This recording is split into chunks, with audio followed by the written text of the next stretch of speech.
Frente a Frente presenta el tema del día.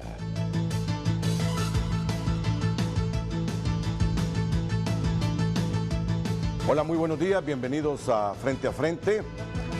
Este día continuamos analizando toda esta problemática social que nos ha envuelto en las últimas semanas. Si ustedes recuerdan, el jueves pasado, a solicitud de la licenciada Andrea Matamoros de Casa de Gobierno, tuvimos aquí a 9-10 funcionarios de la administración pública para hablar del diálogo que se instaló por parte del gobierno.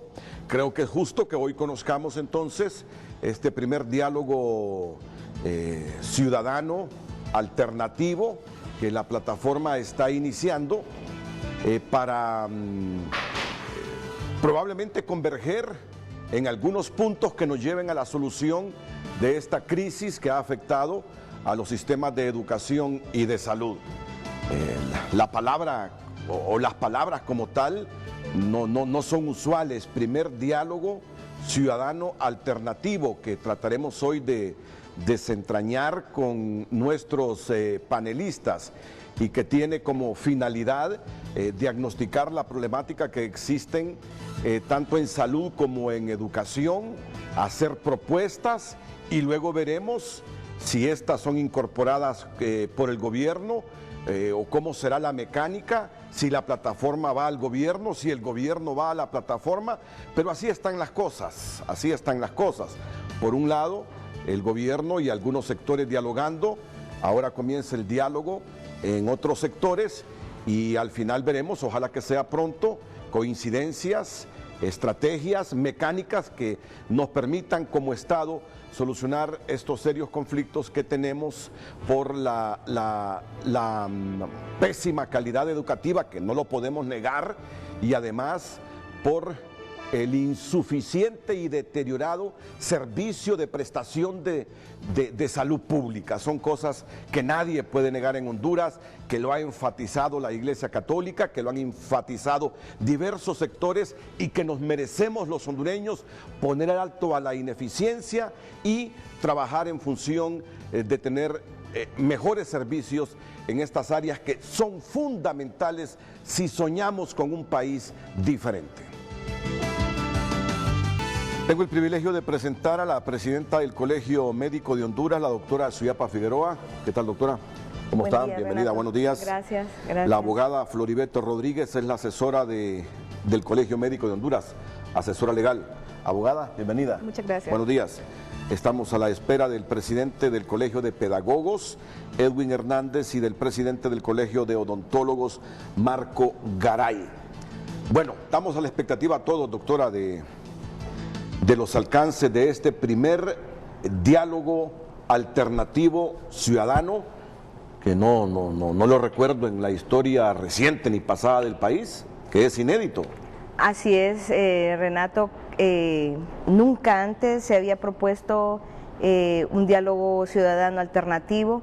Esta es la primera ocasión en la que vamos a hacer ese ejercicio que nosotros consideramos importantísimo, que consideramos también que este ejercicio nos va a dar muchas luces para resolver una problemática que para el pueblo hondureño es muy dolorosa. La situación a la que hemos llegado en vista de la pérdida de gobernanza y de institucionalidad de la Secretaría de Salud, que ha perdido muchísimo de su rol rector, el hecho de que se haya desarticulado mucho de su estructura y que sobre todo se haya tercerizado los servicios a través de la tercerización de muchísimos hospitales y centros de salud, pues le ha restado esa gobernanza y esa institucionalidad que en este momento nos tiene ante problemáticas tan graves como lo que está sucediendo con dengue.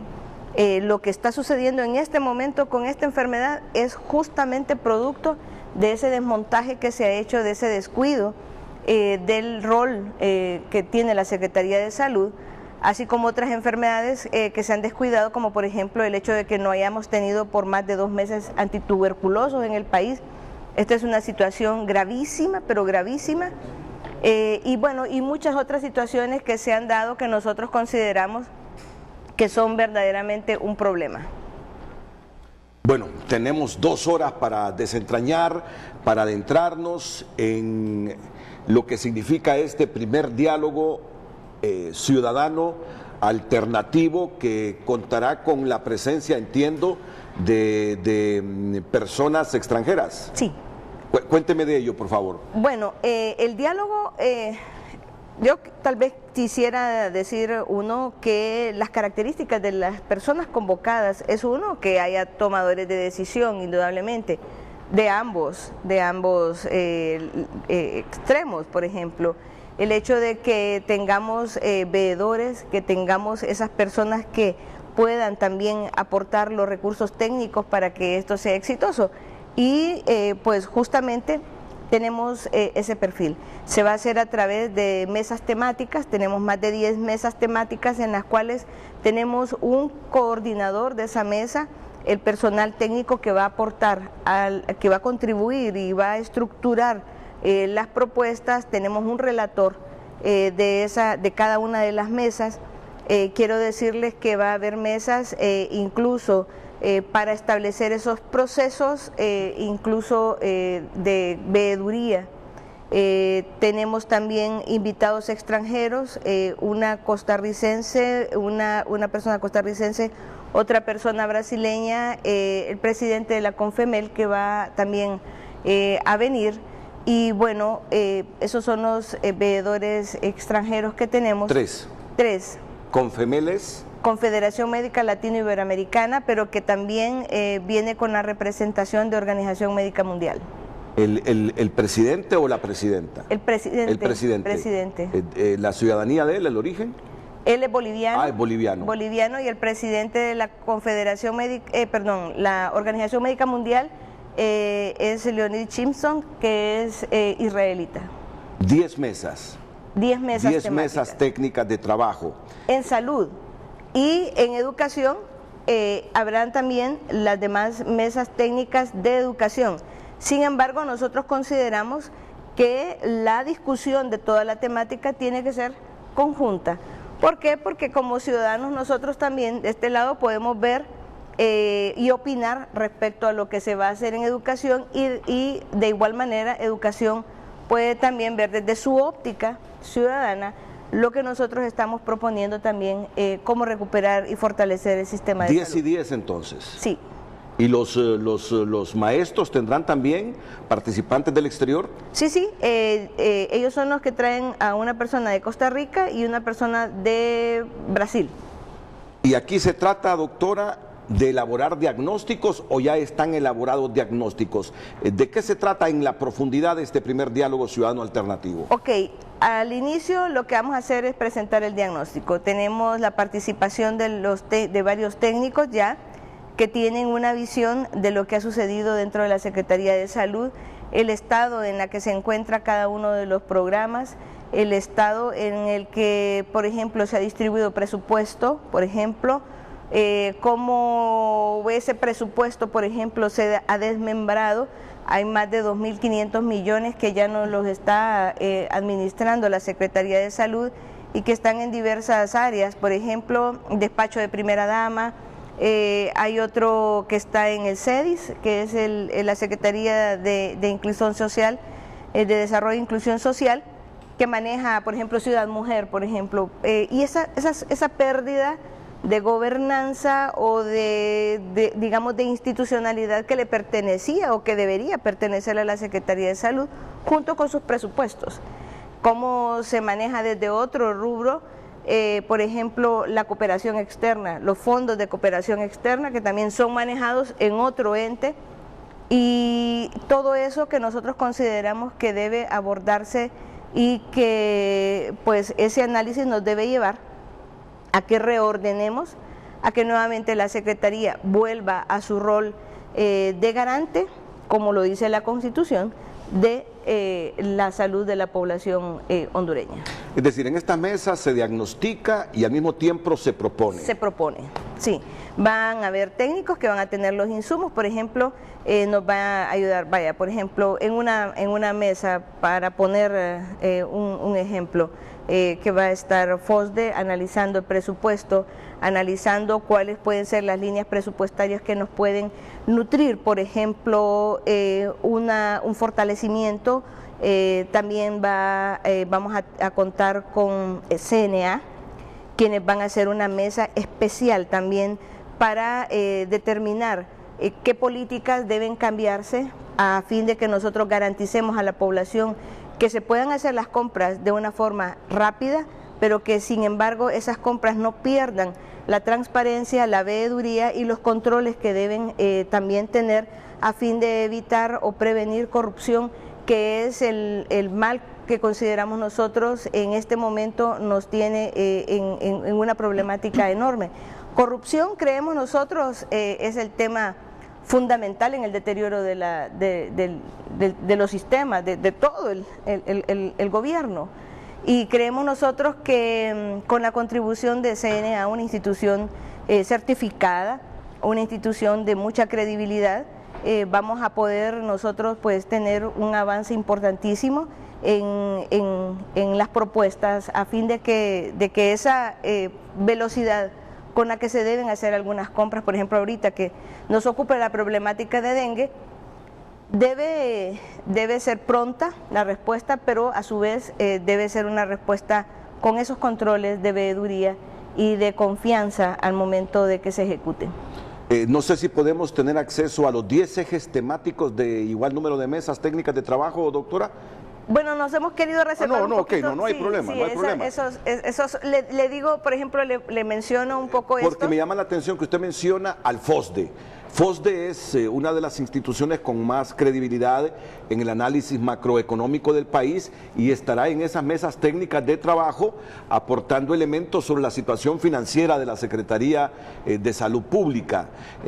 Sabemos nosotros que la corrupción ha sido como el gran flagelo de esta Secretaría y nos dice, ahí estará también integrado el Consejo Nacional Anticorrupción. Sí, habrán otras mesas, por ejemplo, que son una mesa de abordaje de problemas, por ejemplo, prioritarios. Para mencionar otra mesa, abordaje de problemas prioritarios como el que estamos atravesando en este momento, dengue, que a pesar de que entramos en una epidemia desde julio del año pasado, desde julio, está a finales de julio, entramos en este año en epidemia. La Comisión de Transformación en la que participa OPS, por ejemplo, tomó posesión desde agosto y que no se hizo absolutamente nada para detener la epidemia de dengue. Yo quiero decirle que el problema de dengue, Honduras aporta el 72% de los casos de dengue grave a nivel de América Latina.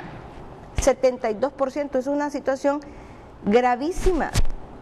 Entonces, el abordaje de esa problemática, por ejemplo, que no se abordó, que se vencieron los insumos para el manejo, que se prohibió, por ejemplo, que salieran las brigadas a hacer las fumigaciones, que no se dio los recursos tampoco, que se dijo que no podían utilizarse los carros que eran de Chagas para dengue sino que, o sea, a nosotros nos llama muchísimo la atención y estaba ahí, por ejemplo, representante de OPS. Entonces nos preguntamos, ¿cómo alguien también permite que haya 2 meses sin antituberculosos? Integrando una mesa de transformación del sector salud. Entonces, esas situaciones creemos nosotros que también deben ser abordadas en una mesa temática y está ahí también esa mesa. Están los técnicos, el personal con las capacidades suficientes y con experiencia, que muchas veces se hizo de lado, y eso también hay que decirlo, que mucho del personal no se tomó en cuenta, se ha hecho absolutamente de lado, no se han tomado en cuenta su experiencia y digamos, sus opiniones que oportunamente los han dicho. Ellos han encendido las alarmas, sin embargo, en ningún momento se les ha tomado en cuenta y yo creo que esto incluso debe analizarse para una deducción de responsabilidades, porque lo que está ocurriendo, por ejemplo, con dengue no sabemos ni siquiera. Fíjese que aún ahorita que estamos ante una cuestión que es gravísima, no vemos que hay una respuesta, no se han salido los equipos a fumigar. ¿Por qué? Porque los técnicos que estaban entrenados, capacitados para eso, ya no están, muchos de ellos.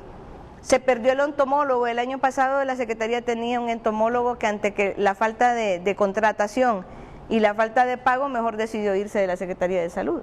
O sea, eso no puede pasar en una secretaría en donde se sabe realmente cuáles establecer las prioridades. Entonces, esa situación por la que está atravesando la Secretaría de Salud no fue superada tampoco por esa comisión de transformación. Y que prácticamente ya, imagine cuántos meses tiene trabajando. No hubo nunca un abordaje de esto y creemos nosotros que eso no puede ser. Y creo que esta situación, que no solamente es esto, eso nada más es un punto, un pequeño punto, es lo que hay que abordar. En este momento los hospitales son un desastre, son un verdadero desastre. Entonces creemos nosotros que el abordaje rápido de esto nos debe llevar habrá otra que es solamente de hospitales también, cómo recuperar hospitales. Entonces hay muchísimas mesas técnicas con participantes con expertise importante, que creo que vamos a aportar muchísimo rápidamente, y bueno, esperamos nosotros que en algún determinado momento el gobierno pues recapacite, que nuestra intención solamente es que se nos escuche y se tomen en cuenta todas estas situaciones que nos lleven realmente a mejorar el sistema de salud. Es que visto así, es como un primer ejercicio ciudadano de diagnosticar desde adentro los problemas, en este caso de salud pública, aportar soluciones, presentarlos a la autoridad en función de que se ejecuten. Así es. Es decir, yo como ciudadano, como el ciudadano 8.999.000 de Honduras, así lo estoy viendo. Es decir, a todos nos resulta novedoso. Un ejercicio de diálogo alternativo ciudadano. Ok, con todos estos grupos nos disponemos, porque tenemos información, formación y conocimiento, diagnosticar, pero a la vez no nos vamos a quedar en el simple diagnóstico crítico, sino propondremos. ¿A quién se propone? Si no es a la autoridad constituida. Y esa es la segunda mecánica. ¿Cómo asimilará la autoridad, se integrará, será receptivo a estas sugerencias o propuestas que vengan de un sector de la ciudadanía, ¿no? Ok, y esto aquí también es importante, el hecho de que sea inclusivo y participativo. Es decir, nosotros tenemos participación de la gente de diferentes. La plataforma, recordemos que está constituida por personas que viven en otros departamentos, en los 18 departamentos, y que tienen realidades totalmente distintas de las que nosotros tenemos en Tegucigalpa, por ejemplo. Por eso esa participación y esa inclusión de diferentes sectores, de diferentes ópticas, pero además la participación de, por ejemplo, otras personas de sociedad civil, derechos humanos, por ejemplo, van a estar ahí también. Tenemos gente que es veedora del proceso, pero además tenemos participación de pacientes. Se hizo una invitación a los pacientes, que son los que de alguna manera importan verdaderamente que ellos logren tener una forma de expresión de sus inquietudes, de sus necesidades, y cómo nosotros podemos recoger todas esas inquietudes y necesidades y traducirlas en un documento que nos pueda llevar a una satisfacción de los pacientes, y decir, bueno, busquemos una alternativa, establecer una ruta por la cual estos pacientes pueden garantizárseles digamos, un tratamiento oportuno, efectivo, un abordaje integral de sus procesos de enfermedad, y que de una vez por todas nosotros vayamos estableciendo, digamos, esa participación ciudadana que nos parece a nosotros importantísima en un país en donde poco se ausculta la voluntad de la población, y creemos nosotros que eso también puede contribuir a que pues mejoremos espacios de esa participación, pero sobre todo de satisfacción, de disminuir un poco la tensión social que tenemos y que está dada por esa insatisfacción de la población. Es lo que le comentábamos el otro día. Creemos nosotros que hemos llegado a un límite y ya la gente está cansada de oír tanta corrupción, de ver tanta necesidad en los centros hospitalarios y de atención, y bueno, recién vimos cómo en una escuela a los niños les cayó el techo encima. Entonces, ¿cómo es posible que esto suceda en un país en donde se gasta cualquier cantidad de dinero en bombas lacrimógenas? ¿Cuánto se necesita para operar una máquina para fumigación de dengue? 1.500 lempiras. ¿Cuánto cuesta una bomba lacrimógena? Más de 3.000 lempiras. Entonces, con eso se hubieran comprado 2. ¿Y cuántas se dispensan cada vez que la gente sale a manifestarse? Cualquier cantidad. Entonces nosotros nos preguntamos, ¿realmente qué le estamos ofreciendo a las personas?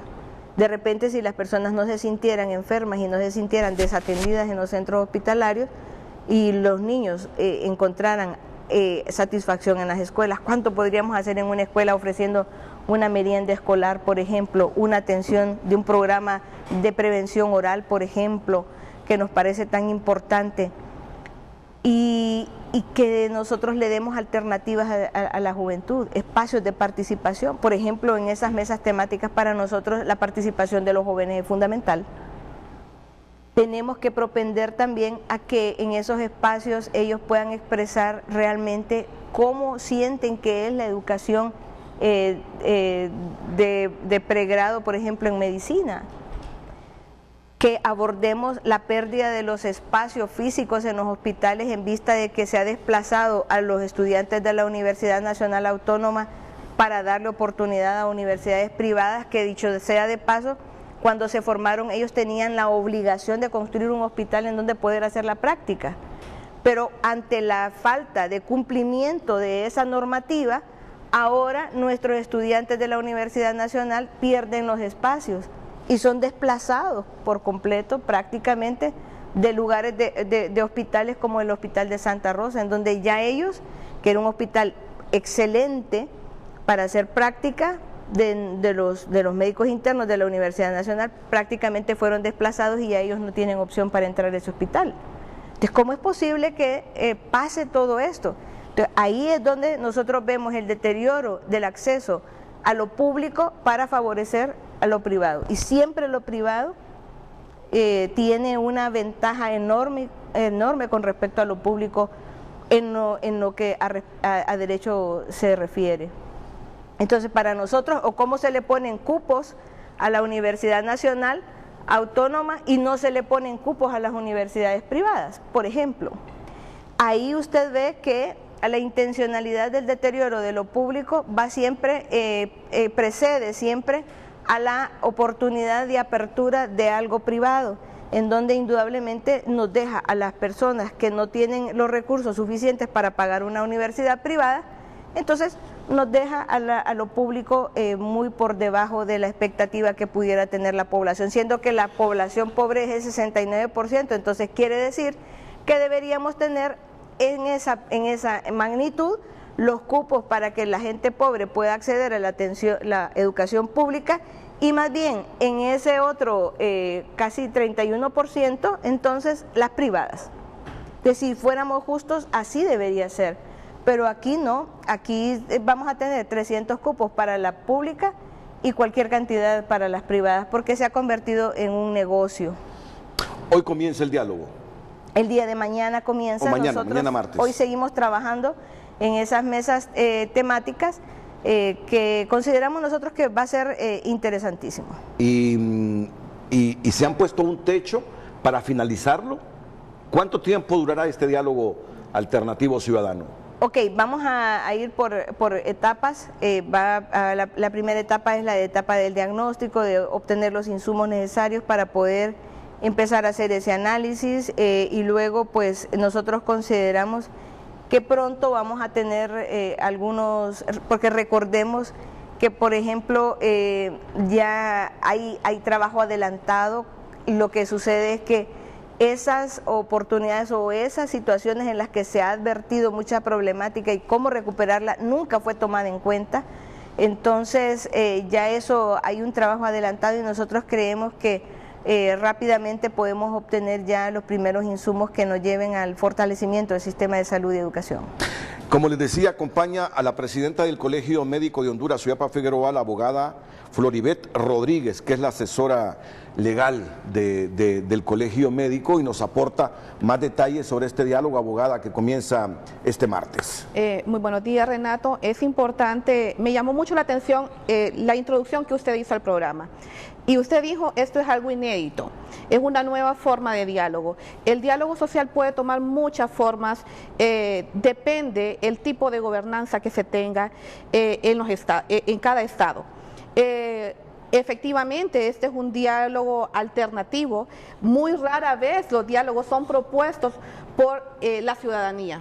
Normalmente siempre han sido propuestos por los gobiernos, manejados de una forma donde uno dice, bueno, a veces condicionadas, a veces no condicionadas, pero que no nos lleva a un diálogo real.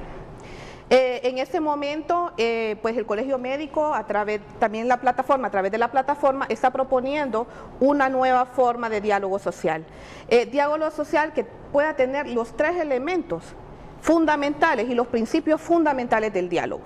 Primero, que haya una validez de los interlocutores sociales, que haya una participación fluida por cada una de las personas involucradas.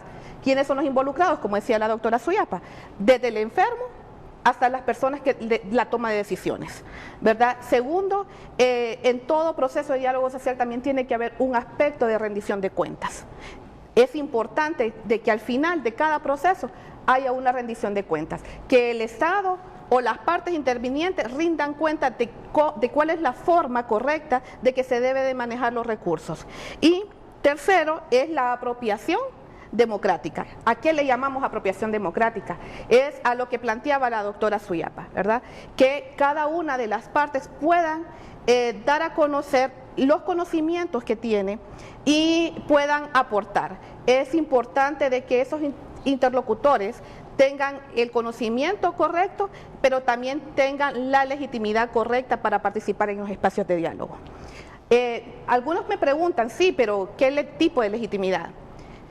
No la legitimidad de derecho, de que soy una persona jurídica o no, es una legitimidad del interés propio. Yo soy legítima, soy una persona legítima para poder pedir al Estado, ¿verdad?, de salud y educación. Entonces, al tener nosotros estos tres elementos y buscar una nueva forma de diálogo social, básicamente también estamos invitando, ¿verdad?, al Estado de Honduras, ¿verdad?, a través de sus funcionarios, de que también puedan ser partícipes de este proceso. Es importante primero recoger todas las inquietudes que tenga toda la sociedad a través de las instituciones y organizaciones representativas. ¿Para qué? Para poder hacer una propuesta real. Si nosotros podemos ver, en Honduras lastimosamente han habido varios procesos de diálogo, pero no sé, recuérdeme usted alguno que haya tenido éxito.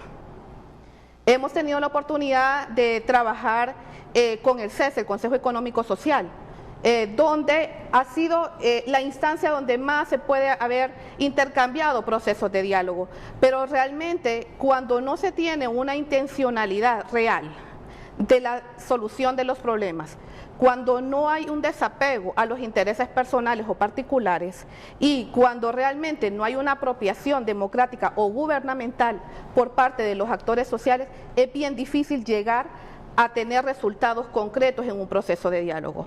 Honduras no tiene una cultura de diálogo, porque siempre estamos anteeponiendo algún tipo de intereses particulares o intereses políticos. Entonces, yo creo que lo primero que debe haber es un desprendimiento de los intereses económicos y políticos que puedan haber para poder tener una mesa de diálogo real.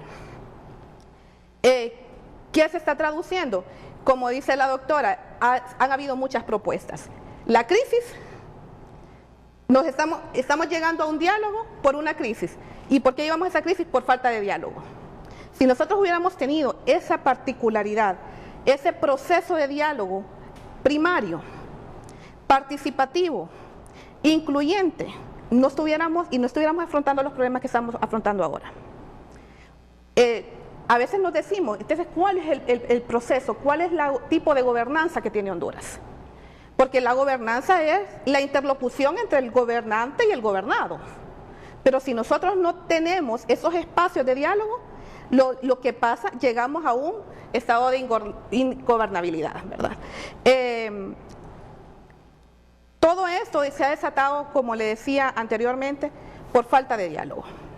Falta de diálogo en una creación, en una ley, por ejemplo, como la Ley Marco de Protección Social, donde no hubo participación de los interlocutores legitimados. Yo no dudo de la participación que hayan tenido las centrales obreras, el COEP y el gobierno como ente tripartito, como un diálogo tripartito. Pero cuando existen leyes como la Ley Marco de Protección Social, nosotros en el ámbito de la OIT siempre se manejaba el tripartismo plus. ¿Y cuál es el tripartismo plus? Es aquel tripartito, espacio tripartito donde yo involucro a otros actores de la sociedad civil o actores directos que me pueden contribuir a la mejora o al perfeccionamiento de una ley. Honduras es signataria y ha ratificado el convenio 144 de la OIT de la consulta tripartita, obligatoria para el Estado. Sin embargo, no hemos tenido esos espacios de diálogo. Claro está, si hubiésemos tenido una participación directa del colegio médico, de otras sociedades o asociaciones, otros entes gremiales, para la construcción y ratificación de la Ley Marco de Protección Social, creo que no estuviéramos enfrentando estos problemas que estamos enfrentando en este momento. No, estamos viviendo un momento inédito, sin lugar a dudas. Entonces, estamos llegando a un espacio, estamos proponiendo un espacio alternativo por la misma falta de diálogo que se ha dado en toda la historia de nuestro país. Y hemos tenido diálogos en la historia, pero con el bipartidismo, por ejemplo, que era fácil, no digo que extremadamente fácil, porque en la historia de Honduras se han presentado problemas complejos también. Pero habían intereses comunes cuando existía el bipartidismo y al final se salían de las crisis coyunturales, pero no arreglando los problemas estructurales del país, que es otra cosa. Y además, hemos tenido diálogos históricos donde por debajo de la mesa se soborna y se arreglan los problemas de manera coyuntural, pero no estructurales. Además, han habido otro tipo de diálogos donde se incumple. Y lo último que hemos visto es el diálogo en la Organización de las Naciones Unidas, donde por un lado dialogaban algunos sectores, pero por otro lado habían paralelas con el poder dialogando para abortar lo que se estaba dialogando en la ONU. Dígame si soy mentiroso. Esos son los diálogos que hemos tenido. No, yo no satanizo y no digo que el país no enfrentó problemas de hace muchas décadas fuertes, complejos, que a través del diálogo, de las reuniones se resolvían. Claro que sí, pero era más fácil. Eran dos partidos políticos, eran diálogos entre amigos, liberales y nacionalistas, algunas veces militares. El país hoy es diferente. Es decir, creció la pobreza, creció la desigualdad social, crecieron las opciones políticas. Por lo tanto, el diálogo ahora debe ser más auténtico, más transparente, más inclusivo. Yo no le tendría absolutamente nada de miedo a lo que están planteando estas dos hondureñas, la presidenta del Colegio Médico de Honduras, Suyapa Figueroa, y la asesora legal del Colegio Médico de Honduras, Floriberto Rodríguez. Simplemente es el resultado de un país diferente, de un país cuya democracia se ha venido desgastando, la corrupción creciendo, las desigualdades visiblemente afectando, la institucionalidad decayendo, los servicios públicos precarios, y entonces el resultado es este. La gente se volvió escéptica ante esos diálogos tradicionales y dijo, no, queremos una manera diferente de dialogar. Por eso no hay que tenerle miedo a esta manera diferente de dialogar. ¿Cómo será después de que esté el diagnóstico y que esté la propuesta? ¿Qué vendrá después? Esa es la segunda parte del programa, cuando ya se incorporan también algunos dirigentes de otros gremios. Antes Jennifer Girón nos socializa o nos reitera la pregunta que ya ha aparecido en pantalla para que usted interactúe con nosotros. Adelante, Jennifer. Buenos días, Renato, ahí está la pregunta, como usted lo ha dicho. Pregunta recurrente, si es vinculante este primer diálogo ciudadano alternativo. Y vamos a aprovechar ya la presencia aquí en el set del profesor Edwin Hernández, presidente del Colegio de Pedagogos de Honduras, para responder a esa interrogante que se hizo varias veces por nuestros televidentes. Profesor. Sí. Buenos días. Debería ser vinculante, ¿verdad? Aprovechar el Estado, el hecho del sacrificio que estamos haciendo, no solo de la plataforma, sino que varios sectores de la sociedad hondureña, para que al final el producto que nosotros podamos ofrecerle al pueblo hondureño sea tomado en cuenta por el Estado.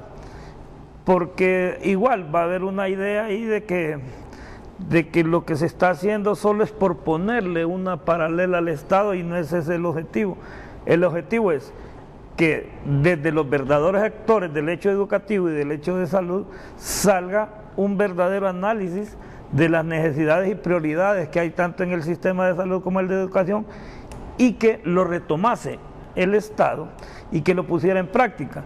La otra alternativa podría ser también que los cooperantes internacionales lo tomen como de ellos y ellos definan en qué sector invertir, para evitar la burocracia, las vueltas que da esto de los controles e irse directamente a la inversión de parte de los cooperantes. Nosotros creemos, o particularmente creo, que podría ser una de las medidas y los frutos deseados por esta actividad que nosotros tendremos, que precisamente nosotros estamos seguros que lo estamos haciendo en función de que, yo voy un poquito más allá, debería de tomarlo el Estado como un producto de ellos.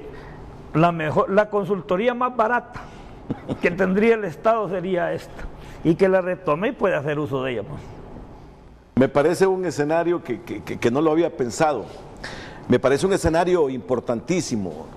Es la consultoría más barata que en la historia pudo haber hecho cualquier gobierno en Honduras, doctora Figueroa. Totalmente, porque en este diálogo va a haber una contribución. Creo que esa es la oportunidad que muchos hondureños estábamos esperando también para aportar, para hacer esa gran contribución a la mejora de nuestro país. Creo que esa identidad que muchos tienen con la posibilidad del diálogo, de darnos realmente esa posibilidad los hondureños de que sí podemos hacer las propuestas, sí podemos tener un país mejor, sí nos podemos enfocar en los dos pilares del desarrollo de una nación, que nosotros creemos que es salud y educación, son esos pilares, y sobre todo la educación, porque lo que yo les decía, imaginemos que el niño desde muy temprana edad va comenzando a prevenir enfermedades crónico-degenerativas, a prevenir, por ejemplo, y contribuir y saber por qué tenemos dengue, qué nos pasa, una salud oral, un abordaje del problema de nutrición de nuestros niños que nos permita ese desarrollo también y que nos lleve a un ciudadano con mayores capacidades de aprendizaje, por ejemplo. Entonces, yo creo que esta es la gran oportunidad, y así lo ven quienes nos han dicho, sí, vamos a cooperar en ese diálogo, porque esa consultoría, ese aporte de todos estos ciudadanos, creo que es desinteresado, ¿verdad? Y que el único interés que prima en esto es justamente tener un país diferente, que nosotros verdaderamente hagamos ese aporte, y que finalmente creemos nosotros el Estado no debería tener ningún obstáculo para aceptar esas sugerencias, esas propuestas, y si verdaderamente queremos un país diferente deben ser tomadas en cuenta, retomadas y puestas en práctica a la brevedad posible. Ahora, yo ya ratitos pregunto, pero de repente no con la claridad meridiana para que se comprenda bien la interrogante. ¿Ustedes monitorearán los resultados de este diálogo con su respectivo diagnóstico o propuesta, o simplemente termina el diálogo ciudadano alternativo, le pasan un documento al Estado y se desentienden de él? No, se trata también de esto, de ver la ejecución de las propuestas que nosotros estamos haciendo, hacer un monitoreo del cumplimiento de ellas, y el pueblo hondureño va a tener las garantías de que nosotros vamos a estarle diciendo realmente los avances que se tienen en la incorporación de esas decisiones que se tomen del diálogo. Nosotros, por eso no le decimos diálogo paralelo, porque nosotros, si fuera paralelo, quiere decir que nunca nos vamos a encontrar, nunca vamos a tener ese camino de encuentro. Nosotros creemos firmemente que al final, ante la crisis que se ha generado por esto, el gobierno estará en la obligación, si quiere verdaderamente digamos, tranquilidad y paz, que nos encontremos en algún momento que retomen esas decisiones, y nosotros vamos a monitorear que eso se cumpla y que verdaderamente se pongan en práctica estas propuestas que nosotros vamos a hacer desde el diálogo ciudadano. Es decir, el gobierno administra esto. El gobierno está llamado a administrar, pero me llama poderosamente la atención lo dicho por el profesor Edwin Hernández sobre el escenario aquel que en algunas áreas esa cooperación internacional que fluye mucho dinero para cuadrar presupuestos en Honduras, y no descarto que en educación sobre todo y también en salud manejen una mecánica que permita, eso fue lo que le entendía a usted, la ejecución de ciertos programas, no necesariamente a través de la administración del gobierno central. Nos enredamos un poquito aquí, se vuelve complejo la situación porque la administración del Estado la tiene el gobierno central para ejecutar esas políticas públicas. ¿Cómo lo ve? ¿Cómo lo visualiza, profesor Hernández? Si ustedes recuerdan, tuvimos una especie de prueba cuando las compras del Estado se hicieron por medio de un organismo internacional. Eso fluyó un poquito más las compras, se apartaron un poquito los trámites burocráticos y se procedió de forma más inmediata y precisa y barata a comprar algunas de las situaciones. ¿Resultó ese modelo? ¿Fue más eficiente ese modelo cuando intervenía la ONU? En algunos casos, ¿verdad? Porque siempre el gusanito ese de la picardía siempre ingresa a todos los sectores, porque no las hemos blindado, ¿verdad? No lo hemos blindado por parte de repente que participe el Consejo Nacional Anticorrupción, digamos que esté permanentemente ahí, pero sí va, en el caso de que nosotros o que los entes internacionales definieran un tipo de financiamiento en este sentido, podría traer, en primer lugar, ahorro para el Estado, porque se eliminan todos los trámites burocráticos. En segundo lugar, una mayor precisión y una mayor rapidez en conseguir los objetivos, porque mire, digamos, yo trabajo en la mejor escuelita del mundo, digo yo, el Centro de Educación Básica Santiago Mejía, en Juticalpa, en la mina Lepaguare. Nosotros presentamos un proyecto para el cambio del techo, que lo hicieron en el gobierno de Ascona, y a nosotros nos salía más o menos unos 56, 62 mil empiras el cambio de techo. Pero en aquellos momentos, en el Fondo Hondureño de Inversión Social, la inversión era de 127 mil empiras. Tenemos otro ejemplo, clarito, el estadio Juan Ramón Breve Vargas de Juticalpa. Con 7 millones lo construyó el padre Alberto Gauci. ¿Cuánto le hubiera costado o le hubiese costado al Estado? Lo mismo la granja penal, que el mismo padre Alberto Gauci lo construyó. Entonces, y voy a tomar alguna frase de Bukele en El Salvador, cuando somos honrados el dinero, ¿cómo es? El dinero se aprovecha más, ¿verdad?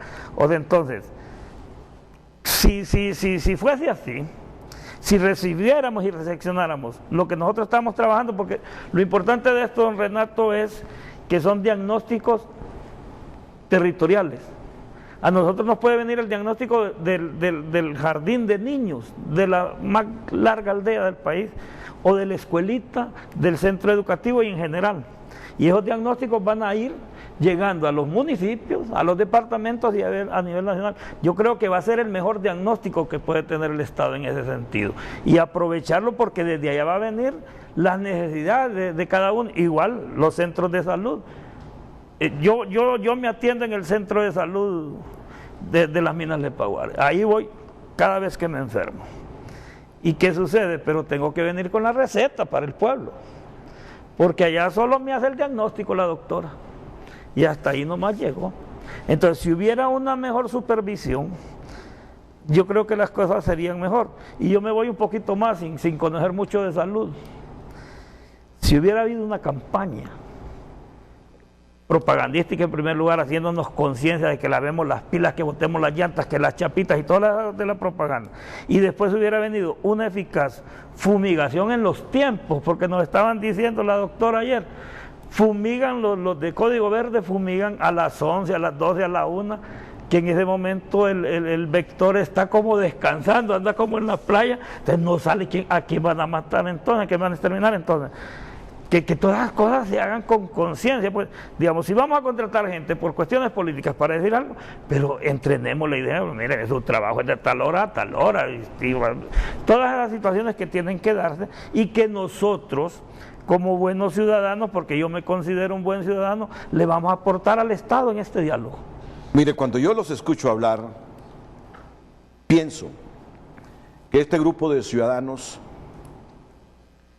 han adoptado uno de los grandes retos, porque que me diga si no es cierto la doctora Suyapa Figueroa, que aquí hemos probado de todos para comprar los medicamentos y para sanear ese proceso de adquisición de medicamentos en los hospitales públicos, hemos probado de todo. Ya ha estado la ONU, hemos creado fideicomisos, hemos creado este modelo, hemos creado este otro modelo para tratar sobre todo de adquirir medicamentos de calidad a bajos precios y donde no prime la corrupción. ¿Cuántos modelos se han propuesto? ¿Cuántos modelos se han aplicado? Cuando les digo, han asumido un reto enorme, porque este modelo de diálogo alternativo ciudadano surge por primera vez. Si ustedes fracasan como tal, ¿quién podrá salvarnos entonces? Si otros modelos que han tenido un relativo éxito al final también se corrompen cuando se cambia de gobierno, cuando llegan a los trabajos responsables, no éticos, sino con la idea de enriquecerse.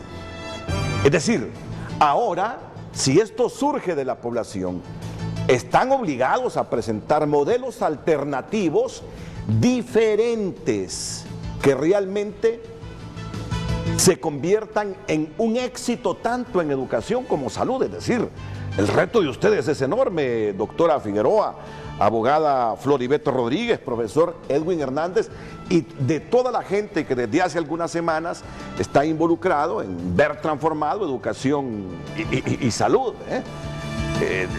Es decir, pongo un ejemplo, estoy seguro que ahí habrá una mesa en el sector salud de adquisición de medicamentos. ¿Sí? Ahí tendrá que haber esa mesa. Aquí nos quejamos de eso. Medicamentos que se vencen rápidamente, que los dejan vencer, se dicen, medicamentos que se los roban. ¿Cuántas cosas no se han dicho? Están con esta propuesta, no digo que obligados, diciéndole al Estado, este es el modelo que el país necesita para terminar de una vez por todas con la corrupción en el proceso de adquisición de medicamentos y vencimiento de medicinas. Así es, indudablemente eso es una mesa temática, la transparencia en esas compras, los procesos. Creemos nosotros que debe incluso analizarse la ley de contratación del Estado. Creo que esas situaciones han quedado de repente un tanto obsoletas. La participación, realmente que nosotros entremos a procesos transparentes como sucede en todos lugares, que los procesos de compra sean, digamos, por las autoridades que sean responsables, pero usted va a ver, por ejemplo, ahora mismo hay más de 100 millones que están en una bodega de medicamentos que prácticamente se vencieron. 100 millones. con tanta necesidad en nuestro país de medicamentos, para nosotros eso es una situación que nos enardece, nos llena de una indignación terrible. Me está terrible. hablando de un escenario actual. Actual. 100 millones Actual. de lempiras Ahí de está, medicamentos ahí vencidos. está, ahí está. Y eso es continuo, eso es recurrente Y en eso es Honduras. recurrente. Y no porque no hayan enfermos en Honduras. Pagado un operador logístico que hace las entregas, que se le paga, haya o no haya que dispensar. Pero ya que está trasladar. trabajando ese Sí, operador logístico. sí. Porque eso se aprobó hace algunos meses. Bueno, pero ya está esa situación, esas contrataciones. Pero entonces, ¿qué estamos haciendo? Entonces, esas son las cosas, Renato, que nosotros no podemos tolerar. Vaya, en los quirófanos que tanto se ha hablado, que hubo dinero para la construcción de esos quirófanos en el hospital escuela, que ahora mismo yo tengo imágenes que son impactantes de lo que sucede en las salas de recuperación, pacientes que están sin ventilador, que están mano ambú, que está un estudiante, un interno con las manos dándole ventilación a esos pacientes, está otro paciente al lado que también necesita un ventilador mecánico sin nada. Entonces, para nosotros estas situaciones incluso nos están enfermando, Renato. O sea, nosotros no podemos seguir en esa insatisfacción de estar viendo a la gente simplemente morir, sabiendo que teniendo las oportunidades de un equipo necesario, podrían tener otra esperanza, otra expectativa, la posibilidad de sobrevivir ante un evento. Y la otra situación, Renato, es que, por ejemplo, esos quirófanos no se han construido. ¿Hace cuánto está ese dinero? Se siguen utilizando los quirófanos del bloque médico materno-infantil, por ejemplo. ¿Por qué no se le ha dado la celeridad? Ahí no se mira ni siquiera que se sigue trabajando en esos quirófanos con la celeridad necesaria. Deberían trabajar día y noche. ¿Por qué se levanta todo un edificio para la construcción de un nuevo centro cívico gubernamental? Aceleradísimo. Y 10 quirófanos no lo han podido construir en todos estos meses que estamos aquí, por Dios. Entonces, se trata de impedir que el sector público le dé respuestas a la población, porque nos casamos con un modelo de compra de servicios de salud impulsado por el BID. Ahí está. Préstamos condicionados a que se conceda la prestación de los servicios a manos privadas, y que me digan a mí la gente del BID o de la Secretaría de Salud que yo miento, que tengan el valor de venir a decirme a mí mentirosa. Ahí están. ¿Por qué? ¿Por qué están haciendo esto con el pueblo hondureño? ¿Por qué le llevan al extremo al pueblo hondureño de perder su vida por unos negocios que están queriendo montar? Entonces, ahí, Renato, es en donde nosotros definitivamente no estamos dispuestos a dejar la lucha. Y como le digo, detrás mío hay un montón de gente. Están todos nuestros compañeros que están, por ejemplo, ahorita en el hospital Instituto Nacional Cardiopulmonar, que tiene toda un ala cerrada. Fuimos a derechos humanos en su oportunidad. Oídos sordos, una queja más. Cuando se le privó de la oportunidad, habían 3 salas ahí, están cerradas por completo, no se han abierto. Se cierran porque dice que van a reestructurar, que van a remodelar, ahí están en el abandono. Entonces, ya no aguantamos. Se cierran los quirófanos y dicen ya, ahí están cerrados, siguen cerrados, habiendo dinero. Entonces, no se compra los insumos, no se diagnostica oportunamente. Entonces, esa situación, Renato, no puede seguir. Y nosotros lo decimos, es préstamos condicionados por el BID para promover la tercerización de los servicios. ¿Por qué le voy a entregar un hospital del Estado a algo para que lo usufructe? Por ejemplo, el Hospital María. No cualquiera entra al Hospital María, por ejemplo, a ser atendido. Y ahí hay cobros. En el Hospital de San Lorenzo hay cobros exagerados. Aquí están los recibos, Renato. Aquí están los recibos de cuánto le cobran. ¿por qué le voy a cobrar a un ciudadano 700 lempiras para trasladarlo de San Lorenzo a Choluteca? Si el gasto en combustible van a ser 100 lempiras, pero además es que yo no debo verlo como gasto, sino como una inversión que el Estado debe hacer, una garantía que el gobierno debe hacerle a un ciudadano que necesita un traslado en ambulancia. ¿Por qué le voy a poner, además del estrés de ver a su familiar muriendo, el estrés de que le diga yo, usted tiene 700 lempiras, y si no los tiene? Por eso la gente ya no va a los centros hospitalarios, porque sabe que no van a encontrar nada, absolutamente, Renato. Imagine a una madre que no ve que su niño mejora. ¿Y cómo va a mejorar si la calidad de los medicamentos que se le ponen no es adecuada? Nunca se le quita la fiebre por un proceso neumónico. Y que le diga a una madre que usted sabe que ese niño podría recuperarse, deme mi hijo que me lo voy a llevar a morir a mi pueblo.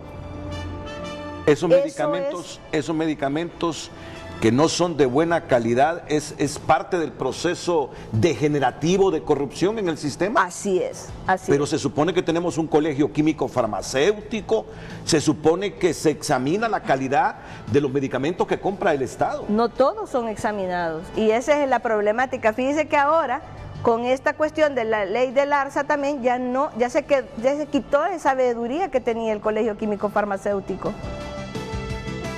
Es que el Colegio Químico Farmacéutico está en la plataforma, preocupadísimos por esos procesos de compra también que se van a hacer a través del ARSA. Entonces, ¿qué estamos haciendo en nuestro país? Y mire, y lo sabemos, la industria farmacéutica, ¿qué nos lleva, Renato, a que en este momento existan farmacias en gasolineras, en supermercados, que a menos de 20 metros hayan 4 farmacias? ¿Por qué? ¿Por qué, Renato? ¿Por qué ahora en todos, usted tiene un plan, sí, pero le vendemos también un seguro médico, y a todo el que va a sacar su dinerito que le mandan del extranjero, un seguro médico? Entonces, esa situación, Renato, yo creo que no pueden seguir. Si vamos y hay dinero de dónde financiar. Hay incluso tratados, como lo hacen otros países, financiado el sistema de salud de impuestos a tabaco, a alcohol, a otros artículos. Educación, ¿no será prevención y la tasa de seguridad debería servir para invertirla en educación? Para que esos niños tengan alternativas en qué dedicarse. Las madres, por ejemplo, no hay guardería, los niños quedan solos en sus casas. No hay quien los cuide. Entonces, si nosotros abordamos toda esta problemática en el tema de prevención, si le enseñamos artes a esos niños, si le enseñamos un deporte, si hay alguien que los eduque en estas situaciones, si verdaderamente esos parques tienen un tutorial, por ejemplo, de alguien que les enseñe algo más, que no solamente sea un lugar de encuentro, sino que sea un lugar de construcción. Entonces, ahí, Renato, vamos a empezar a cambiar nuestro país. Y ahí es donde verdaderamente nos vamos a encontrar los hondureños en una situación diferente, porque nosotros lo necesitamos. Yo no creo que haya un solo hondureño, por muy rico que sea en este país, que no necesite que la situación social de aquel más pobre cambie. Porque si no cambia él, es inseguridad para el que cree que está blindado. El que este hondureñito tenga también dengue, le va a afectar a él. Si este le da influenza, a este le va a afectar también. No vivimos en una burbuja, vivimos en un país en donde todos debemos propender a que todos mejoremos. No podemos seguir teniendo a la gente en la miseria en la que está, Renato. Tenemos que brindarle el mínimo, yo digo, no vamos a aspirar a cosas enormes, pero por lo menos que él tenga oportunidades de estudiar, que pueda decir, yo quiero ser doctor, y que la universidad le ofrezca un cupo, pero con 300 o 200 cupos que va a tener la Universidad Nacional, ¿cómo esta persona pobre va a aspirar a ser abogado? ¿Va a aspirar a ser un pedagogo? No tiene cerradas esas posibilidades, y no podemos seguir así, Renato. Bueno, la verdad que me ha dejado pensando, porque en efecto, sí, yo ya me lo había preguntado, ¿y por qué ahora las farmacias están pegadas? Y hasta hace unos años una farmacia no podía estar si no era a 1 kilómetro de otra, pero ahora las vemos cada 20 metros y ofreciendo opciones, pero claro, pagadas. Yo no tengo la respuesta, pero ustedes que están más metidos en este asunto, ¿por qué la pegazón de farmacias? Es decir, ¿por qué la sobreabundancia de farmacias ahora en el país?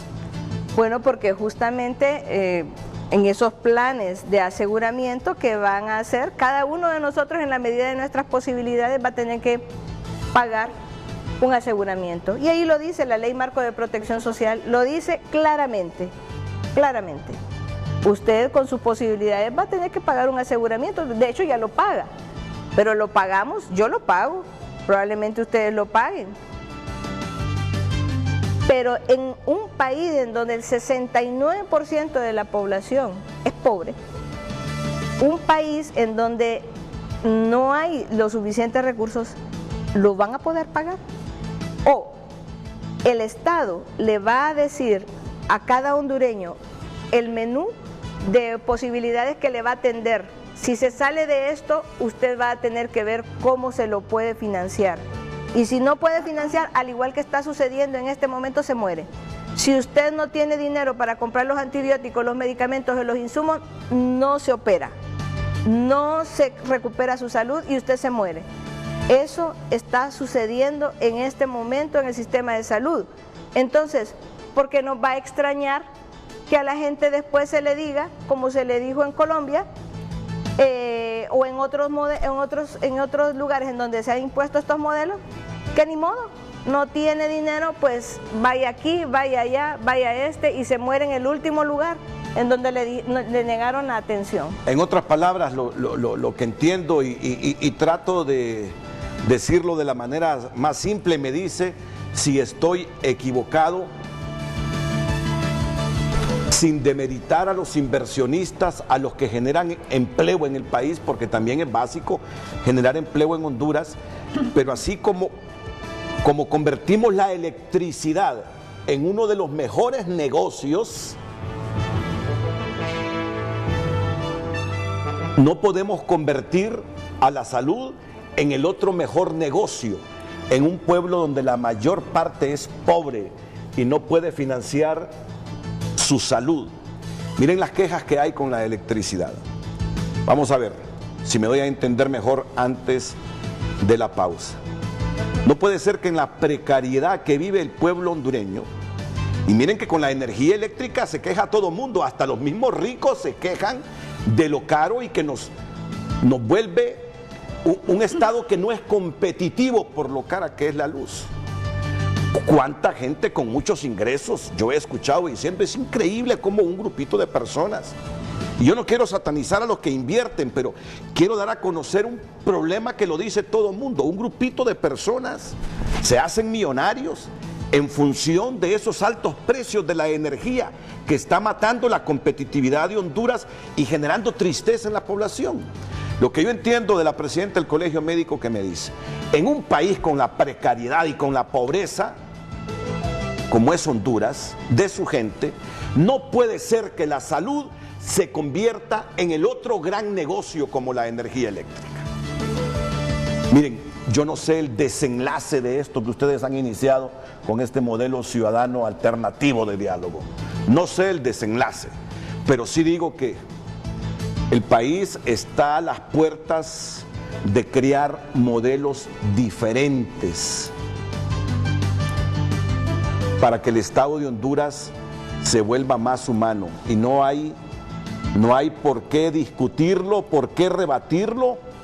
Es que enfermarse ahora en Honduras, doctora, es estar a las puertas de la muerte. Yo mismo y aquí, yo soy así, permítanme que siga siendo así. Me enfermé el miércoles de mi presión arterial, de bronquitis, casi neumonía, y no se imaginan lo que he gastado. Y comparando mis ingresos de 40 años de trabajo con los ingresos de la mayoría del pueblo hondureño, sé que la mayoría del pueblo hondureño tiene ingresos bajos. ¿Cómo habrían hecho sin medicamentos suficientes y con calidad en los hospitales para mantenerse con vida. Una buena parte de repente mueren. Son reflexiones que hay que hacerlas. No hay que temerle a esto. De repente estamos a punto de un desenlace que es como el oxígeno para que el Estado no caiga en una confrontación y en una guerra civil. A lo mejor este es el momento más oportuno para que esa prédica de la Iglesia, esa prédica del Vaticano, esa prédica de los evangélicos sobre igualdad y todo esto se materialice con modelos diferentes en el país que nos permitan vivir con menos inequidades, con menos desigualdades, que no es otra cosa que vivir en paz. Entre menos inequidad, entre menos desigualdad, estoy seguro que más paz va a haber ahí en Juticalpa-Olancho, más paz habrá ahí en el barrio Villadela o en cualquiera de nuestros pueblos. Vamos a la pausa, retornamos con más en este Frente a Frente, hay muchos mensajes. Cuando ya esté el diagnóstico y cuando ya esté la propuesta, es decir, qué grado de receptividad habrá en el gobierno. Esa es la incertidumbre que crea esto, ¿no? Esa es la incertidumbre. Pero no me creo ingenuo, son 40 años en esto. Yo creo que en la situación de Honduras, escuchar a la gente y a sabiendas de que se ha intentado con muchos modelos tratar de mejorar la calidad de la educación, eficientar la cuestión sanitaria en el país, escuchar, contrastar, consensuar, dialogar para un modelo en el que la gente haya tenido que ver, no es malo. Yo creo que lo más sensato es escuchar y consensuar. Efectivamente, el diálogo puede ir desde un intercambio de opiniones, un consenso, hasta un proceso de negociación. Y eso es algo que tenemos que tener claro todos los hondureños. Ahora, la pregunta que usted me hacía, ¿hasta dónde podemos llegar? Va a depender hasta dónde el Estado también va a permitir de que exista una interlocución y hasta dónde el Estado podrá pedir y otorgar un papel preponderante a la sociedad, y en este caso a través de la plataforma que estará trabajando en estructuras y en propuestas realmente creíbles y que abordan la problemática existente. Y ahí es a donde vamos a llegar al punto, y vamos a tener, obviamente, todos vamos a tener que converger en un punto. Y el punto es hasta dónde el Estado, que ha venido creando todo un sistema de privatización, no de ahorita, estamos hablando de hace mucho tiempo atrás. Está la ley marco. Si nosotros empezamos a ver un montón de planes del Sistema Nacional de Salud, las propuestas que han tenido del Instituto Hondureño de Seguridad Social, un montón de PCMs donde le dan y le dicen cómo se van a regular los entes terciarizadores de los servicios. Entonces usted mismo planteaba, las farmacias, realmente esto ya es una estructura montada, es una estructura que responde a procesos de privatización realmente, y también a intereses económicos. Entonces, cuando la plataforma realmente entregue una propuesta real, funcional y en base a las necesidades que el pueblo hondureño tiene, no de un patrón traído por otro organismo internacional, sino que esta es una propuesta inédita, nacida del pueblo, y que realmente tiene datos y realidades. Entonces ahí vamos a ver de qué está hecho el gobierno, y vamos a ver de qué está hecho, hasta dónde va a poder ceder el Estado y retrotraer algunas acciones privatizadoras que ya tiene.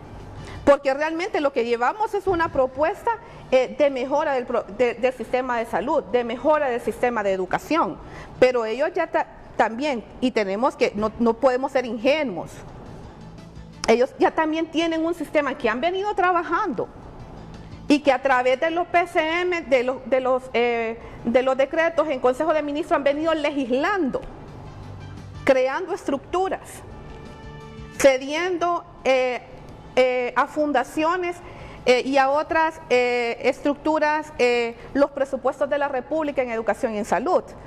Entonces, cuando nosotros llevemos esa propuesta real, esa propuesta que consideramos y tenemos la plena confianza de que va a abordar los problemas de salud y educación que estamos afrontando. Entonces vamos a ver hasta dónde el gobierno nos va a otorgar esa libertad y va a realmente a escuchar, porque al final son servidores del pueblo y es el pueblo quien les va a proponer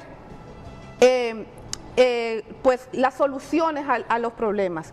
Es importante, la interlocución del gobierno es fundamental, pero creo de que hay interlocutores válidos dentro de la plataforma que van a dar propuestas ciertas. Y entonces ahí veremos hasta dónde el Estado va a poder ceder, hasta dónde el Estado va a tener que hacer de un lado algunos tipos de compromisos económicos o políticos para poder adoptar y trabajar conjuntamente en lo que la mesa de diálogo de la plataforma pueda proponer. Bueno, muchas gracias. El desenlace de esto nadie lo sabe. Pero yo insisto en esta frase, maestro, abogada, doctora. Satanizar esto o tenerle miedo a esto en este momento de la historia de Honduras es incorrecto. Ya se imaginan ustedes, el pueblo molesto por tarifas de servicios altas como la electricidad. Ya se imaginan ustedes el pueblo molesto porque cada día es menos eficiente ir a un hospital público y más caro la salud privada. Inconforme porque no puede acceder a la salud a bajo costo. ¿Qué es lo que viene con un pueblo molesto? Solo por estas dos cosas. Revueltas sociales, efervescencia social. Y desde cualquier perspectiva que esto se mire, un modelo consensuado obliga a todos, a los trabajadores de educación, a los trabajadores de salud, a ser más eficiente en la prestación de ese servicio para que no fracase ese modelo consensuado. Yo lo estoy viendo así, lo estoy viendo dentro de una perspectiva optimista, no simplemente para arreglar un problema coyuntural que tenemos con maestros, con médicos, con enfermeros, con odontólogos. No, lo estoy viendo hacia el futuro, por lo que uno percibe, por la inconformidad que uno percibe en este momento en la población. Molesta porque subió esto, molesta porque ya no puede pagar la luz, molesta por esto y lo peor, molesta porque ni recibe buenos servicios de salud por las carencias que hay y sobre todo porque no tiene plata para pagar su enfermedad o un hospital privado, mucho menos comprar los medicamentos que todos sabemos cuestan mucho dinero ahora. Desde cualquier perspectiva que esto se mire, yo creo que el gobierno va a conseguir la consultoría más barata, como lo decía el profesor Edwin Hernández, y posiblemente con resultados mejores que cualquier otra consultoría. Solo se trata de abrirse, de no sesgarse, de dialogar, de consensuar por el bien de la gente que vive aquí. Yo sé que, ¿le gusta el fútbol? Claro. Ah, le gusta el fútbol, le gusta el fútbol. Me encanta. Le gusta el fútbol. A mí no me gusta. Perdimos una categoría en Liga Nacional y estamos ganando la otra, ¿verdad? Ah, es cierto, sí, pero Lancho no se queda sin equipo en la liga. Decía esto porque nuestro querido compañero y joven periodista deportivo Olvide el nombre ahorita. pero es de Costa Rica. Viene una costarricense y está por confirmarse aún todavía una doctora en pedagogía que viene de Estados Unidos, brasileña. Los procedimientos son similares para las mesas de salud. Para ambos, ¿verdad? sí. Que en el caso de salud creo que son 8 mesas, ¿verdad? 10. 10 mesas. En el caso de educación son 8. Hay una cuestión que nosotros estamos tratando de ver ahí y es cómo se derogan los aspectos privatizadores tanto de salud y educación, porque eso es lo que viene al final que nosotros debemos de saber y que debemos de combatir. Es específicamente cómo el pueblo hondureño no se haga cargo del financiamiento en sí. Bueno, lo hacemos a través de los impuestos y toda la cuestión, pero que el pueblo hondureño tenga la garantía que va a tener una educación digna, de calidad, ¿verdad? Yo me remito, digamos, el Centro de Educación Básica Armando Montes Zapata de Juticalpolancho. Las compañeras haciendo yuca con chicharrón, haciendo rifas, construyeron un aula. sin el apoyo de nadie más que el esfuerzo de las compañeras y los compañeros. Entonces, ¿qué sucede ahora? Entonces, que estos procesos privatizadores, tanto en salud y educación, están mermando entonces directamente en la economía del pueblo hondureño, pues. Y eso no puede ser. Tenemos más de 10 años que no se construye una sola aula de clases con dinero del Estado. Y hoy nos están diciendo que producto del diálogo va a surgir una inversión en educación, si los dineros hayan estado. Lo que pasa es que, mire, especialmente en educación, mucha de la inversión que se hace está en manos de organizaciones privadas de desarrollo o en ONG. Y las ONG primero hacen un estudio de casos y ahí se fue la mitad del presupuesto. Y presentan los casos y se les paga completamente y no hubo nada de producto porque se puso a estudiar la cuestión, pero no se hizo el financiamiento, ¿verdad? El Instituto Departamental de la Fraternidad, hablo mucho de Jutigalpa porque de ahí soy, el Instituto Departamental de la Fraternidad, todo su muro se lo llevó el río, pero hace tiempo y nadie se ha ofrecido siquiera poner un bloque, más que el esfuerzo que están haciendo los padres y madres de familia junto con las profesoras y los profesores. Entonces, eliminar un poco los aspectos privatizadores. Yo creo que la mayor ganancia de esta situación que presentaremos nosotros en el caso de educación va a ser que se deben de derogar todos y cada uno de los aspectos que llevan hacia la privatización de la situación en educación y que el Estado ya se dedique a lo que verdaderamente le toca. No tenemos textos escolares. ¿Cómo es posible que un cipote o una cipota tenga que comprar libros? Generalmente andan por 210 lempiras.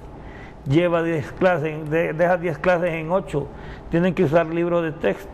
Ya estamos hablando de una inversión casi de los 2.000 lempiras. Entonces, todas las cuestiones que le tocan al Estado, que el Estado ya no se dedique solo a pagarnos el salario, sino que invierte en educación, porque de esa forma este país va a salir adelante, porque este país es rico y se ha demostrado. Muchas gracias, profesor Edwin Hernández. La secretaria de Salud, Alba Consuelo Flores, está en comunicación con Frente a Frente. Ministra, adelante, buenos días. Sí, muy buenos días, Renato, y a los distinguidos panelistas. Solo quisiera hacer algunas aclaraciones y dar también un poco mi punto de vista con la esperanza que tenemos en el diálogo alternativo. En primer lugar, quisiera aclarar algunos conceptos vertidos sobre el tema de dengue. Inicialmente, la Secretaría de Salud tiene un plan de arbovirosis desde el agosto del 2018 que viene trabajando en conjunto con las zonas afectadas. La declaratoria de dengue para la zona metropolitana del distrito de San Pedro Sula se declaró en el mes de marzo, cuando ya había un índice de infestación bastante considerable. Se declaró para San Pedro Sula, para Choloma y Villanueva, que eran los municipios más afectados, en el mes de marzo precisamente. De ahí para acá se han fortalecido todas las mesas intersectoriales, se ha buscado la manera cómo garantizar algunos recursos, pero que a la vez nosotros reconocemos que hay unos factores condicionantes que también afectan y se ha logrado, y bueno, y se tienen estos resultados que la verdad que no son positivos, son negativos porque tenemos muertes. Hay un redoble, nosotros tenemos una serie de acciones precisamente desde la semana antepasada, que es la extensión de horarios, la contratación de recursos humanos especializados y a la par un proceso de inducción, porque nosotros sabemos que la formación en este tema pues ha sido también limitada. Este es un tema para aclararlo, pero otro tema que se menciona mucho es la privatización. Honduras no tiene sistemas de salud privatizados. Lo que se ha hecho para algunas organizaciones, fundaciones, es la delegación de la administración del presupuesto. ¿Y esto por qué se ha hecho? Porque realmente se reconoce que esos presupuestos han sido raquíticos y no bien administrados por la Secretaría de Salud, y se han organizado personas voluntarias que no cobran nada Esto, si una empresa en otros países, algunas empresas cobran un overhead, aquí en Honduras no cobran nada más que un grupo de voluntarios que vigilan que esos presupuestos sean utilizados de manera transparente. Si usted y ellos mismos pueden ver, la población es consciente de que estos establecimientos que están siendo administrados por personas voluntarias, organizaciones voluntarias, están en mejores condiciones que las demás. Esto es evidente. Y yo quiero aclarar dos temas. La doctora mencionaba, digamos, el Hospital María. Si bien es cierto, lo administra la Fundación María, pero hay la Fundación del Hospital María, pero hay que reconocer que ahí se hacen procedimientos extraordinarios, que si este hospital no estuviera siendo en este momento manejado por esta fundación, cualquier y miles de hondureños que acceden a estos servicios no se estuvieran desarrollando. Ahí hay trasplantes de riñón, hay cirugías abiertas de corazón para niños, o sea, hay procedimientos especialísimos que jamás un niño aquí en Honduras, y así como están los establecimientos, pudieran accesarse. ¿Y qué pasa con estas fundaciones? Que lo que hacen es buscar ese presupuesto con instituciones, gestionan presupuestos adicionales para mejorar la calidad de los servicios. Quiero aclarar un tema del Hospital San Lorenzo, y esto es bueno que la población lo sepa. El Hospital San Lorenzo no es administrado por la empresa Agrolíbano, y esto hay que tener cuidado porque esta versión que se está dando puede afectar el empleo de más de 9,000 empleados, que es una empresa certificada. La fundación, el hospital es administrado por la fundación del Hospital San Lorenzo, no por la empresa Agrolíbano, y esto necesitamos que quede bien claro porque está afectando ya a todo el proceso de certificación de esta empresa. Si bien es cierto, una miembro de esta familia colabora en todo este proceso de organización de personas voluntarias que administran la fundación del Hospital San Lorenzo, pero nada tiene que ver con la empresa. El tema de que en algunos momentos se cobra el transporte, es importante que pidan el informe del Hospital San Lorenzo cuánto esta fundación paga el pasaje a todas estas personas, porque a veces se tiene acceso a la ambulancia, pero el movimiento es grande y usted no tiene 2, 3 ambulancias disponibles. A veces se ha cobrado a alguna persona que hace un aporte solidario para favorecer a los que no tienen. Pero es importante pedir el informe donde la fundación diariamente está erogando esos gastos de transporte que el paciente no puede. Si no puede, tiene que hacerlo. Y esos son los casos que en los otros hospitales que no están siendo administrados por estas instituciones, le toca al paciente pagarnos 700, 2,000, pagar la sangre hasta por 3,000 empiras, y esto sí verdaderamente es privatización. Entonces quiero dejar un poco claro esto. Y por otro lado también el tema de medicamentos. Mire, nosotros desde que hicimos un diagnóstico, y nosotros lo vamos a compartir con el Colegio Médico, hicimos un diagnóstico profundo el año pasado hasta donde pudimos. Definitivamente este año, cuando yo asumí la secretaría, fue donde pudimos profundizar en un diagnóstico con toda la documentación que verdaderamente es bastante alarmante. Y empezamos a ver todo este proceso de la compra de medicamentos, y por eso este año buscamos un mecanismo temporal para transparentar el proceso. Yo puedo garantizar que este año realmente no ha habido trampa ni corrupción. Este año yo no puedo decir para atrás porque eso le toca a los organismos competentes, pero sí definitivamente hemos encontrado una barbaridad de cosas que tenemos que mejorarlas. Pero este año se ha buscado un mecanismo donde nadie meta las manos, sino a través de este fideicomiso que lo está haciendo de manera transparente. De hecho, decirle que porque lo está comprando ya se ahorraron 55 millones que se está invirtiendo precisamente en el abastecimiento, que hoy hemos hecho todo un gran esfuerzo y los establecimientos ahorita están reportando un 80%. Hay algún medicamento que algunos proveedores no lo han traído al país, y con eso se brega también. Es un tema que va a haber que plantearlo también en la mesa de medicamentos. El tema de proveedores, hay que hacer un análisis. Hay un tema que se mencionó y es el tema del operador logístico. Ese operador logístico, entiendo, y eso es lo que tenemos en nuestra mesa de trabajo, trabajo se viene proponiendo desde el 2013, 12 por ahí, pero no hay nada concluido, no se está trabajando con ningún operador logístico, la Secretaría está trabajando con lo que pueden en este momento. Y para finalizar, yo quiero decir algo.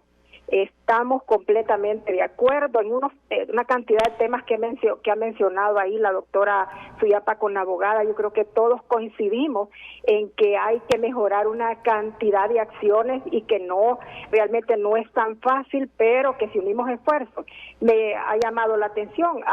Todos los temas que he mencionado ya están planteados en el diagnóstico, en las mesas de trabajo que nosotros en un inicio teníamos planteado trabajarlas, y coinciden totalmente, y eso a mí me llena mucho de esperanza, porque yo creo que vamos a llegar a consensos y pronto, me parece que muy pronto, porque todo lo que ellos han mencionado es un trabajo de abordaje que se pensó inicialmente, claro, ¿verdad? Solo hay 4 meses de trabajo y que la comisión ya lo tenía planteado, pero que realmente coincidimos. A mí me parece que pronto deberíamos de unir estos esfuerzos, que conozcan un poco la situación de la Secretaría de Salud, las dificultades en cuanto a marcos legales, en cuanto a procesos de desorganización. La Secretaría de Salud necesita una reestructuración completa en todos los niveles, definitivamente, el desarrollo de competencias en diferentes aspectos, sobre todo en la parte gerencial, que está muy débil en todos los niveles, pero hay un abordaje completo, ¿verdad? Y me parece y me llena a mí mucho de optimismo, y le digo a la doctora Suyapa que pronto debemos sentarnos, porque son puntos de coincidencia y es importante que ellas conozcan perfectamente cuáles son los pros y los contras que tenemos dentro de la Secretaría, pero que si unimos esos esfuerzos, a mí me parece que pudiéramos tener resultados muy pronto en esta Honduras que todos queremos. Realmente el sistema de salud debemos trabajar, y de manera urgente. Y yo le repito, a mí me llena de esperanza, de optimismo, ver que coincidimos con los temas, que nosotros ya disponemos de una cantidad de información que puede ayudarles. Yo sé que ellos también tienen informantes que viven, como dicen, realmente la situación, pero que nosotros hemos llegado a profundizar y que estamos interesados verdaderamente en que este proceso camine. Me gusta mucho el tema de la veeduría. De hecho, nosotros ya tenemos planificado, porque ahorita en este momento la Secretaría no ha hecho procesos de compra más que medicamentos, y de ahí en ningún aspecto ha hecho procesos de compra. Estábamos estableciendo ya una coordinación para que el CNA fuera precisamente el veedor de todos los procesos que establece la Secretaría de Salud, así como se negoció esa veeduría con el Hospital Escuela. Ya el CNA está viendo todos los procesos de adquisición con el CNA, y lo mismo estamos pensando con la Secretaría de Salud. Me parece que coincidimos en todos los temas. Les agradezco mucho, que tengan buen día, y esperamos muy pronto encontrarnos con los integrantes de la plataforma para que trabajemos en conjunto, porque me parece que los temas son coincidentes y a lo mejor podemos profundizarlos. La ministra de Salud, Alba Consuelo Flores, los comentarios finales de la doctora Figueroa, de la abogada Floribel Rodríguez y del presidente de Colpedagogos, Edwin Hernández, después de la pausa. Breve de nuestros panelistas, ya por asuntos de tiempo, doctora Figueroa. Bueno, creemos nosotros que esta va a ser una situación importante. Como les digo, es algo novedoso, esperamos que pronto tengamos los frutos. Coincido con la licenciada Alba Consuelo en que tenemos que buscar esas soluciones. Como le decía, el diálogo lo vamos a instalar en el Colegio Médico el día de mañana, el día martes, mañana. Mañana sí. Y luego las conclusiones las vamos a llevar a esos sitios, a esas escuelas destruidas, a esas escuelas sin techos, a esos centros de salud cerrados, a esas oportunidades que deberían abrirse para la población hondureña, y pensamos que somos optimistas en que va a darnos luces para la solución de los problemas. Esperemos que así sea. La abogada Floribel Rodríguez. Consideramos que el diálogo social es la herramienta válida para poder solventar los problemas que estamos afrontando en el país. A pesar de las opiniones encontradas y las metas divergentes que existen entre el gobierno y la sociedad, consideramos de que es importante poder tener un espacio válido donde se reconozcan mutuamente las partes involucradas con el respeto y sin ningún tipo de presiones para poder tener un diálogo sincero y real. Esperamos que el Estado se pueda involucrar en este diálogo alternativo. El Estado no se representa solo, representa a la población. Y la población va a estar conformada y va a estar participando en este diálogo alternativo impulsado por la plataforma. Creemos de que esto no solamente es un diálogo, sino que queremos llegar a un verdadero pacto social en la materia de educación y de salud. Muchas gracias, abogada. Profesor Edwin Hernández de Colpedagogos. Invitar a la población a presenciar este acto de soberanía popular, primer acto que yo tengo conocimiento en la historia, y esperamos que los resultados sean verdaderamente útiles y que los retome el Estado de Honduras para que haga su propia inversión, pero realmente, y que desarrolle tanto el sector salud como educación. Gracias.